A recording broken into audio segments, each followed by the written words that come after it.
pessoal, bem-vindos à nova edição do Pilha de Gibis, mais um podcast do site Arte Final. Você já acessou a Arte Final hoje? Acessa lá, artefinalhq.com.br.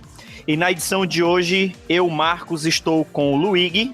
E aí, pessoal, beleza? E com o Regi. Opa, e aí? E hoje nós vamos furar mais uma vez a proposta do podcast para falar de uma coisa que saiu recentemente. Na verdade, saiu semana passada. Doomsday Clock, a aguardada sequência de Watchmen, que busca integrar o universo de Watchmen com o universo DC. Principalmente agora no DC Renascimento. Escrita pelo Geoff Johns e desenhada pelo Gary Frank. E aí, Regi, quais foram suas impressões desse gibi polêmico? O Gary Frank tá fazendo os olhos menos estralados, assim, né? Que já é positivo, já me assusta menos. Cara, esse ranço vem lá desde Versus, né? Do 7 de agosto. Não, mas a arte do cara tá bonita agora. Tem que... Justiça seja feita, a arte tá muito bonita, cara. Clark Kent, o super-homem que ele fez, não é mais o Christopher Reeves, né? Criancinha era assustador, né, meu? Porque parecia o Christopher Reeves sem braço e sem perna, né, meu? Assim, uma coisa bem feia, mas agora tá bonita a arte. Muito bonita. Gostei, cara. Achei, assim... Não sou xiita, quer dizer, eu até sou xiita do Alan Moore, meu, mas não me ofende não uma tentativa da DC trazer esse universo pra cá, assim, né, sendo feito com respeito. Eu acho legal e foi feito, né? Geoff Johns, um cara competente. Eu gostei, do que eu vi eu gostei, cara, até agora. Mas vocês não acham que rolou respeito demais não, bicho? De início, não, assim, é aquela coisa, ele mimetizar a grade, né, clássica de Dave Gibbons. Você parece que ele tira trechos, assim, né, da fala do Rorschach, né? Um colega meu no Twitter, o Marcelo Soares, ele comentou, esse cara é bom, mas tem gosto de pão velho. A história se passa em 92, né, 7 anos depois da história original. É aquela coisa, né, teve muito medo de dizer que isso era uma continuação direta de Watchmen. É uma continuação. Eu gosto, você falou bem, Reginaldo. O Geoff Johns é um cara competente, mas eu acho que ele tá longe de ser genial, sabe? E você tentar fazer uma sequência de algo como o Watchmen de Alan Moore também não me ofende, eu não acho que é vaca sagrada, eu acho que a DC Comics, como empresa, poderia ter feito isso há muito tempo. Eu não sou um cara que queima antes de Watchmen, mas assim, é tatear um terreno perigoso. Eu vejo Geoff Johns, assim, não sei se vocês concordam comigo, tem sempre dois tipos de CDF na sua sala. Aquele cara inteligente, você assiste a aula, faz um ou dois exercícios e pega a coisa. E vai além. E tem aquele cara super esforçado, né? Que assistiu a aula, fez 300 exercícios, ainda estuda casa pra véspera da prova. Pronto, eu acho que o Geoff Johns é o tipo de CDF esforçado, sabe? Ele tá sendo super respeitoso aqui. Você vê em toda a entrevista que ele deu, quanto ele tava temeroso, assim, quanto ele tava tentando fazer essa coisa do jeito certo. Mas eu acho que pra DC Comics, desde 2011, eu acho que essa é a história mais esperada. Talvez o band-aid dessa década, né? Se ele conseguir fazer o que ele fez com o Hal Jordan, né? Em Renascimento. Porque se ele fizer isso direitinho, fizer essa ponte entre o universo DC convencional e o universo de Watchmen, aí vamos ver, né? Você falando assim que não acho o Johns genial, eu acho que ele tem algumas passagens que são geniais. Eu cito principalmente a passagem dele na Sociedade da Justiça. Pra mim, ali é o melhor trabalho dele. Depois vem a passagem dele lá no Lanterna Verde, que não chega a ser genial, mas a gente não pode negar que ele revolucionou a franquia. Tudo que foi feito com o Lanterna depois da passagem dele é baseado nos conceitos que ele trouxe. E assim, eu sou desses também que acha que não é problema você revisitar uma obra, um clássico, né? Porque é aquela coisa, o pessoal fala, não, o Watchmen não tem o que mexer, tem que ficar lá, estão revirando o lixo do Alan Moore. Cara, a obra original vai estar sempre lá. Ela não vai ser alterada, independente do que fizerem. Mesmo que eles resolvam fazer um retcon, alguma coisa assim, a obra original vai estar lá. E lendo a edição, eu achei também bastante respeitoso. Você falou, Luigi, que achou que ele respeitou demais, aí é aquela coisa, né? Talvez se ele tivesse feito uma coisa completamente diferente, utilizando os personagens de Watchmen, talvez agora a gente ia estar reclamando, dizendo que ele procurou pelo e ovo, né? Pra pra mudar a coisa aqui de maneira assim abrupta. Eu até comentei, logo depois que eu li a edição, que eu achei ela inofensiva. Assim, ela não é um primor, não é algo assim que vai mudar minha cabeça depois que eu li, mas também não é algo ofensivo, não é algo que eu achei ruim. É algo que eu li, achei legal e talvez semana que vem eu tenha esquecido o que eu li. Ela fez eu ruminar um pouco, assim, né? Fez a gente trocar ideia. E isso é válido. Fez a gente levantar hipóteses, ir atrás, pesquisar. É um ponto fora da curva aí do Renascimento, cara. Porque o Renascimento, você pode falar que ele é no máximo, ele é morno, cara. Porque ele não desperta esse interesse. Eu sou um realmente que falo que o Watchmen por si só é autossuficiente. Não precisava nem do Before, né? Nem do antes de Watchmen e nem desse Doomsday Clock. Não precisava.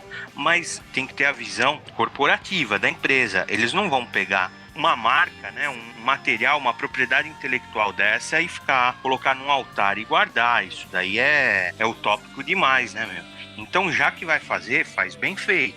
Não vira um Cavaleiro das Trevas 3, cara. E esse sim, eu acho que foi desrespeitoso com o original, ofensivo e diminuiu, assim. Você descartar Cavaleiro das Trevas, a segunda e a terceira parte do original, você não tá contaminando, meu, entendeu? Não, eu entendi, mas assim, não, esse pelo menos não me cheira como caça-níquel, como talvez o Cavaleiro das Trevas cheira, entendeu? E talvez o Before Watchmen cheirava na época, né? Como caça-níquel. Não, vamos fazer dinheiro.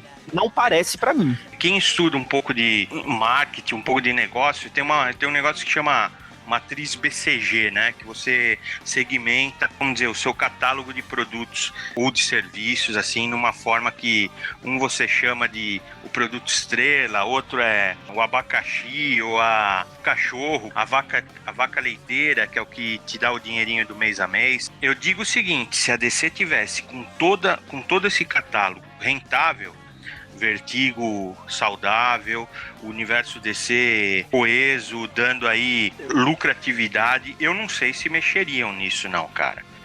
Eles estão mexendo, é questão financeira, é questão de posicionamento. A diferença é que agora talvez isso daí tenha sido planejado, porque a gente viu, vamos dizer assim, o start dessa história lá no comecinho do Renascimento, então é uma coisa que pelo menos não foi feita de supetão. Eu lembro quando começou o Renascimento, que o pessoal tava falando que o casal a Gotham Girl lá, e o casal era o Coruja e Espectral. Sim, eu lembro desses rumores. O Oz era o Ozymandias. Isso é lixão, né, meu? Isso seria porcaria fazer.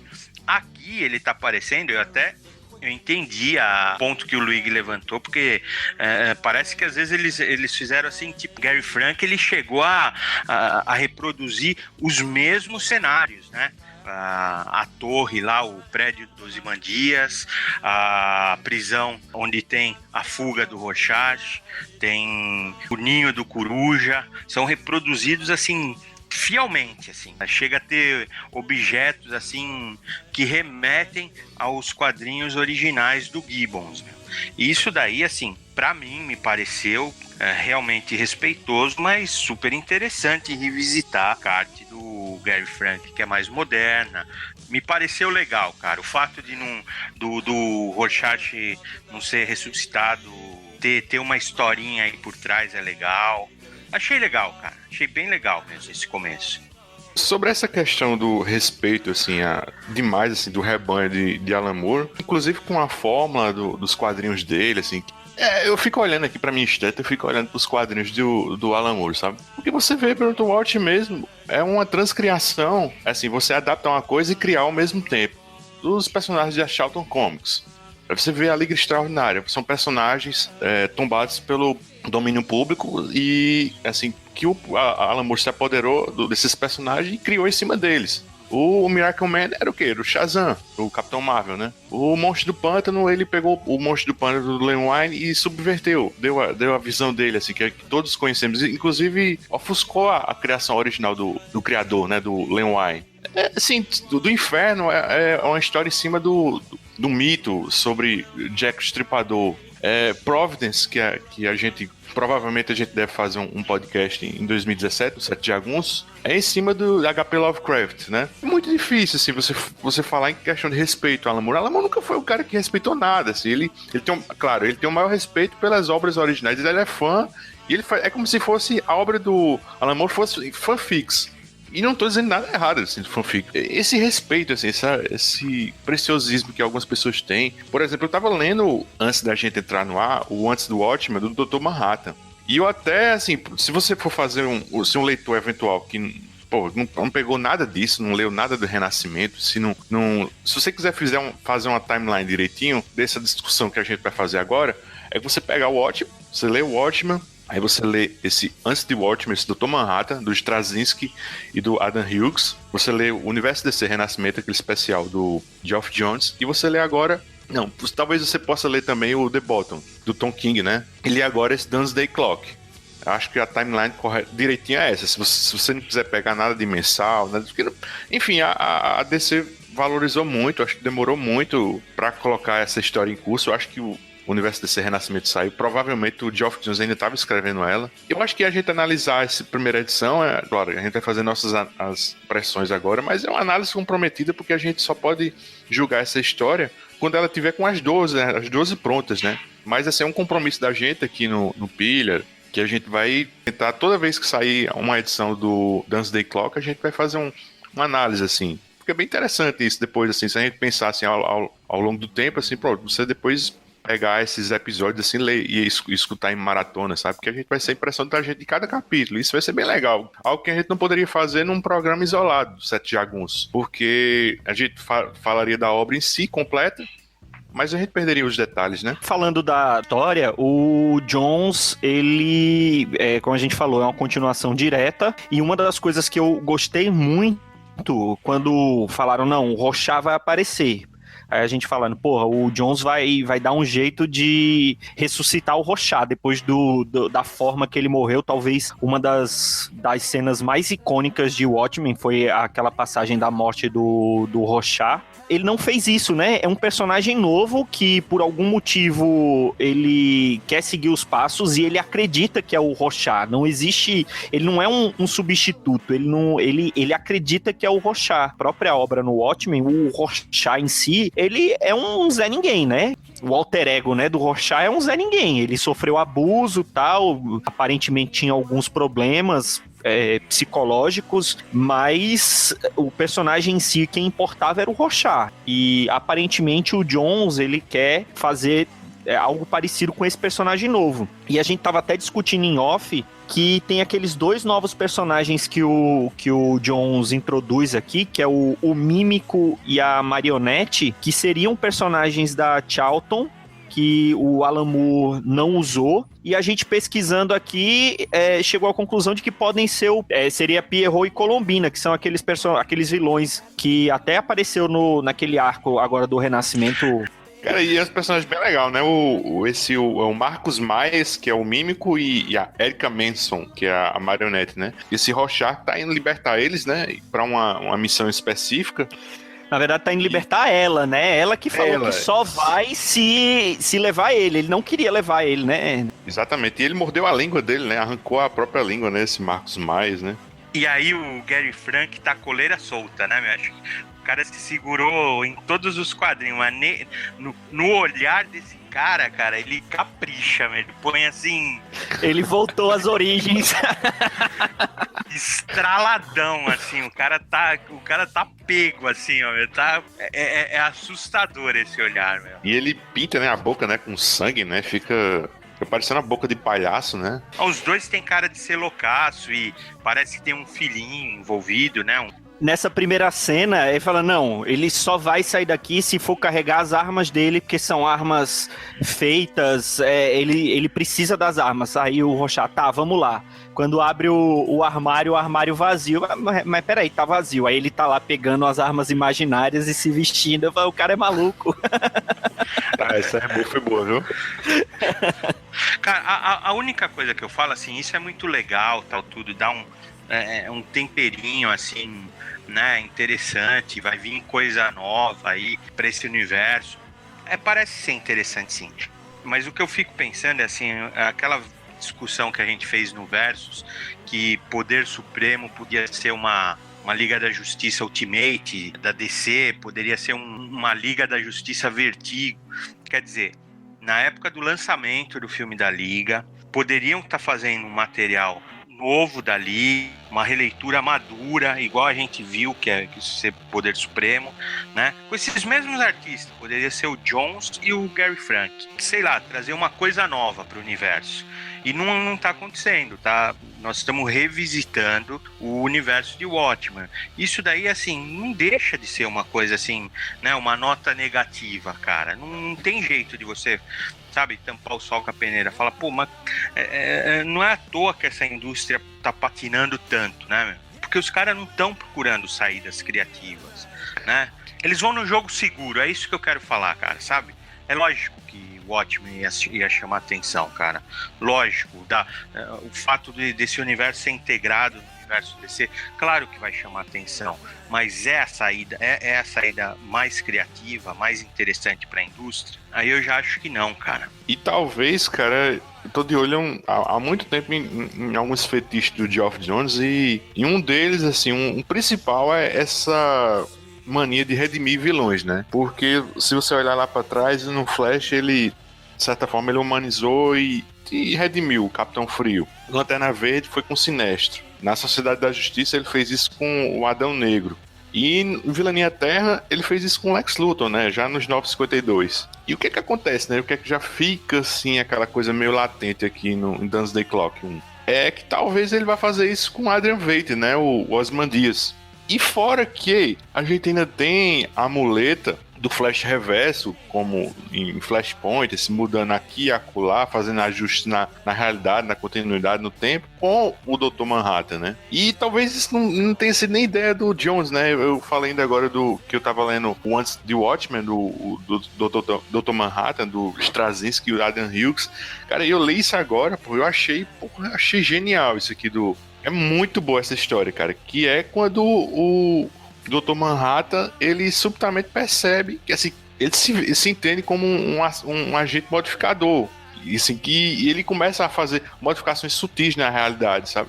E é bem interessante que a primeira que ele faz nessa história é quando o Capitão Metrópolis, se eu não me engano, ele está naquela reunião que tá os Minutemans, né?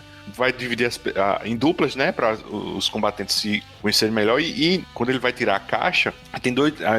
Aí você vai tirar o bilhete. A dupla do Dr. Manhattan seria o Rorschach. Aí ele pega e muda assim o bilhete e para ele ficar com o espectral. Aí no caso o Rorschach fica com o Coruja, né? Aí ele começa a perceber, aí ele, nesse quadrinho, aí ele fica dizendo o que poderia acontecer e o que poderia não acontecer. Ele fica, aquela coisa, fica mostrando as realidades. Aí tem algum momento que ele decide voltar, que até esse ponto ele não tinha as viagens no tempo que ele fazia, era só pra frente, só pra ver o futuro. Mas ele decide viajar no tempo antes dele se transformar em Dr. Manhattan. Eu recomendo muito a você ler essa história, antes mesmo do Doomsday Clock, ou o Universo DC Renascimento, porque, cara... E eu depois tava procurando umas informaçõezinhas. Muita gente lá nos Estados Unidos conectou isso, começou a achar que tinha alguma coisa aí nessa história. E essa história, de repente, começou a custar uma dinheirama, assim, no eBay, sabe? Em algum momento ela esgotou e os TPBs, as edições originais, valorizaram muito por causa disso. E é muito boa, Adam Hughes matando a pau aqui, cara. Lembrando que o Jones, ele não tinha escrito nada até então no Renascimento, né? Ele só tinha escrito o especial que introduziu o Renascimento e agora essa maxi-série, né? Que vão ser 12 edições. Todo mundo tava esperando como ia ser essa integração, só que assim, 80% da revista se passa no universo de Watchmen, né? Só o finalzinho é que se passa no universo DC, e só aparece o Super-Homem e a Lois, né? No finalzinho. E, inclusive, eu não sei se isso virou cânone ou se é uma das mudanças que provavelmente vão atribuir ao Manhattan, que é aquela história dos pais do Clark Kent terem morrido num acidente de carro, né? Isso só apareceu agora? Ou isso já... isso é coisa que já tinha aparecido no universo DC? Vocês sabem dizer? Cara, não sei nada se você perguntar do Super-Homem pra mim, meu, eu não sei absolutamente nada do que tá acontecendo.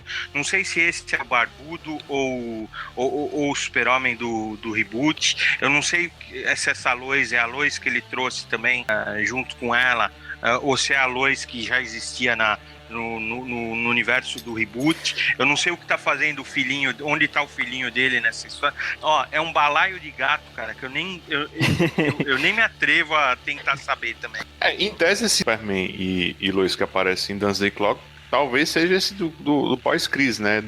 Que ele reapareceu agora, né? No Renascimento. Mas também não pode ser nenhum personagem, né? Esse pode ser outro Superman, né? Porque ele fica brincando com realidades. Eu até forcei o olho assim, porque tá o uniforme dele em cima de uma cadeira pra ver se era o uniforme desse Superman mesmo agora, né? Porque ele parece que o uniforme dele tá mais um azulzinho mais escuro, né? Tem uns detalhes diferentes. Mas eu tentei me pegar nesse detalhe, mas eu não sei, cara. Ele tava de bigode ou sem bigode, Luiz? Foi apagado digitalmente. Rapaz, eu acho que eu já fui hater demais nesse set de alguns comentários. Eu vou parar por aqui. Mas o bigode é só elogio que a gente tem como, meu? O Superman é mexicano, meu, pô, tá ótimo. Cara, é interessante, né, que você tocou nesse assunto, né? Uma coisa tão simples que poderia ter...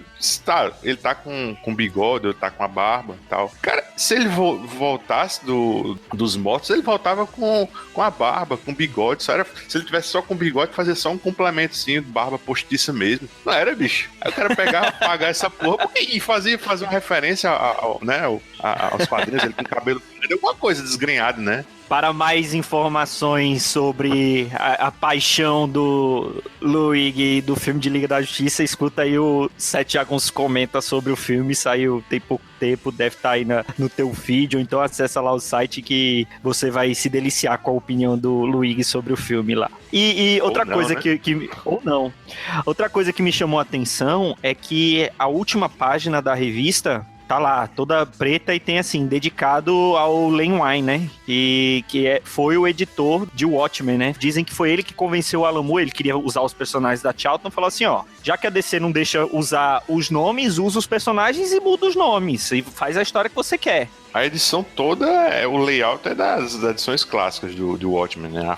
O estilo da fonte, a quarta capa, a parte dos créditos, né? Tudo assim remete ao Watchmen original, né? Inclusive no final, aquele material de apoio que o Alan Moore fazia, né? Tem uns recortes do jornal, né? Esse é o furo de reportagem com o Diário de Rorschach, né? Ele relatando a verdade sobre o que Adrian Veidt fez, né? Que é a consequência da história, que é o plot, né, que tá nesse Doomsday Clock, 7 anos depois, tá havendo uma caçada ao Adrian Veidt, e o mundo, de repente, assim, nada que ele fez, todo o genocídio, todas as mortes do Watchmen original foram por nada, porque era pra encontrar a paz mundial e, no fim das coisas, a coisa piorou. Aí o Adrian Veidt é o homem mais caçado no mundo, tá atrás do Dr. Manhattan, né, pra tentar consertar isso, né. Pelo menos, a princípio, é isso que acontece nesse número 1, né. Cara, mas é assim, você pega aquele finalzinho redondo, assim, cara, aquela coisa perfeita, assim, que você fala, nossa, meu,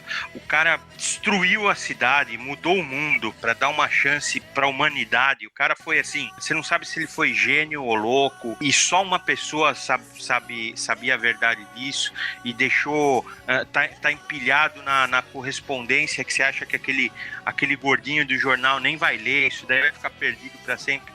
Então fica aquela coisa dúbia, será que vão descobrir toda essa história? Será que isso daí vai ficar perdido e o mundo vai partir para frente e vai ser um novo mundo? Quer dizer, você perde o leitor, cara, ele tem essas duas situações para escolher ou para ficar refletindo, pensando tudo, e você coloca para ele a resposta e fala, não, a resposta é essa, ó. Desse jeito, que é uma coisa assim que eu sempre acho isso, cara. Eu fico com dó, assim, se o material original é tão bom, cara, por si só ele basta, cara. Eu acho que a única exceção que eu vi em tudo, assim, que eu vou te falar que eu acho que é o Mad Max, né? O Fury Road, que até ele nem dá continuidade, ele ignora tudo e faz uma experiência de cinema, assim. Eu penso um pouco assim, né? Reginaldo, é isso que eu tava falando, cara. Novamente, eu vou pedir desculpa ser um pouco insistente, assim, mas eu queria pedir ao ouvinte, assim, pra ler mesmo antes de Watchmen, esse Dr. Manhattan. Porque ele fica o tempo todo nesse dilema. O que é que tá dentro da caixa? No caso, aquela caixa do gato de Schrödinger. E ele meio que faz também uma metáfora disso, assim, sabe? Inclusive dessa própria história de antes do Watchmen, porque a gente deve fazer isso ou não deve fazer? A gente deve deixar isso intocado ou não, sabe? Ele fica o tempo todo nessa dicotomia, sabe? E perfeitamente isso que você disse. Assim. Será que eu prefiro ficar com esse final na minha cabeça, assim, essa dúvida, assim, essa coisa, assim, essa deixa assim, magnífica que Alan Moore deixou? Ou eu quero saber o que aconteceu depois? Bem isso, esse é bem o cerne dessa edição do Adrian Hill, sabe? Cara, eu achei Blade Runner 2049 maravilhoso, lindo de assistir, achei legal, revisitou o universo, é tudo, vamos dizer assim, se o Doomsday Clock for exatamente a versão dos quadrinhos do que foi Blade Runner 2049, nós vamos ter uma ótima história, legal de acompanhar tudo e tal. Mas ainda assim, cara, eu acho desnecessário você dar uma resposta para pro Blade Runner original. Ó, eu fico com as 6, 7 versões do Ridley Scott. Eu até assisto, mas eu ponho em caixinhas diferentes. Eu falo assim, ó, nessa caixinha ficam as obras originais que foram, assim, elas romperam, né, um paradigma, elas são, sabe, põe o Blade Runner, põe o Watchmen, põe nessa caixa. Conner. Na outra, eu ponho... Isso! Exatamente, cara. E na outra, eu ponho a sequência, eu ponho as coisas assim que eu posso até ler, visitar, tal, tudo, mas eu realmente, assim, acho... Não precisava. Toda vez que citarem a obra original, vão fazer uma relação. Antes de Watchmen, isso daí não me pesa tanto, sabia? Porque é um prequel, foi também super respeitoso, gostei de algumas das séries, tem uma estatuazinha do Ozymandias, a mini dos Minutemen é excelente, do Darwin Cook, excelente, não é boa, é excelente, cara. E você tá falando que do Dr. Manhattan também é boa demais, né? Então você vê, rendeu materiais bons, né? Materiais assim de qualidade. Só que a gente sabe que não é a regra, né?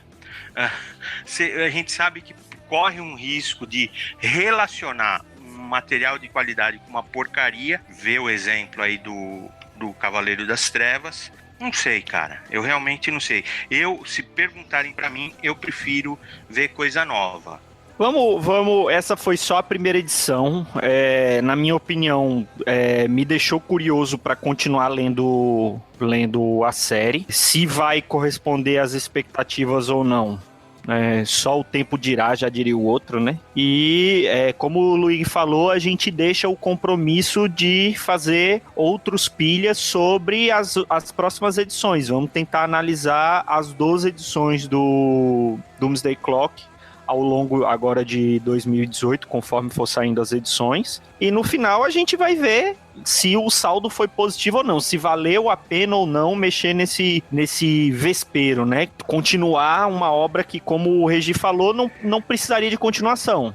Cara, quer ver uma coisa assim, ó? Eu tava pensando, uma das... É até legal, foi o que a gente falou, o Rorschach, ele não foi ressuscitado, era com uma história mirabolante. Você vê que é uma outra pessoa porque ele mostra que ele é negro, né? E o Rorschach original era o Ferrugem, né, meu? Assim. Né? Era um Ferrugem maníaco, né? Tem até o tamanho do Ferrugem, né? Aí eu fiquei pensando, cara, assim, ó, falando assim, quem no Watchmen original era negro, né? Aí tem o menininho da banca, não é? O primeiro que eu pensei, mas aí o finado Joel me lembrou que ele acaba morrendo lá no... Né? Aí eu já deixei pra lá. Tem o... Como é que fala? Psiquiatra, né? Psicólogo. Isso, lá da cadeia que fica... Imagina, meu, o cara vira um copo. Será que é ele, bicho? Não, ele também morreu, acho. Será que morreu? Também morreu. Na verdade, todo mundo. Parece que ele morreu também. Né, todo mundo em Nova York morreu a hora que apareceu o alienígena.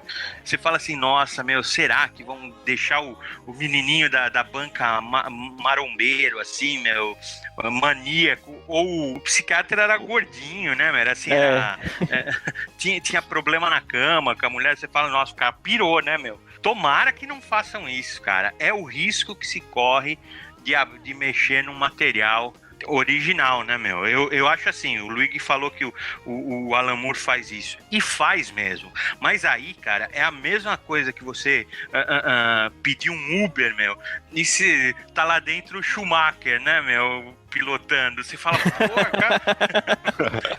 O cara fala, vai pra onde? Você fala, pra onde você quiser, meu, me leva, meu. Eu queria um Mondegão, mas eu não queria sair com o Schumacher agora não, velho. É isso que eu ia falar, mano. Imagina, cara, é assim, é um puta piloto. É que eu não acompanho mais Fórmula 1, perdeu a graça pra mim, mas na época o Schumacher era o cara. Imagina você pede um Uber, você só vê M. Schumacher. Pô, vem logo, né, meu? É a mesma coisa, é o Alan Moore, cara. Se você der na mão do Alan Moore, ele vai fazer bem feito, cara, né? Ele fez aquele Lost Girls com a Chapeuzinho Vermelho, pô. É o cara, entendeu, meu? Então, aí dá pra confiar. Você vai falar pra mim, é o Jones agora? Não sei, cara. Eu adorava, lembra a mensal da Liga que tinha... Era a Liga do Jones, era a Sociedade do Jones e ainda tinha o Flash do Jones. Então, sim. Pô... Logo no comecinho da Panini. Sim, gostava muito, cara. Né? Era a melhor da revista naquela época. O que o Luigi falou, Capitão Frio, pô, virou outro personagem na mão do Jones. O Adão Negro, meu Deus do céu, cara, era o Ney Mato Grosso marombado, virou um puta personagem legal, cara. Profundo, né, meu? Politizado.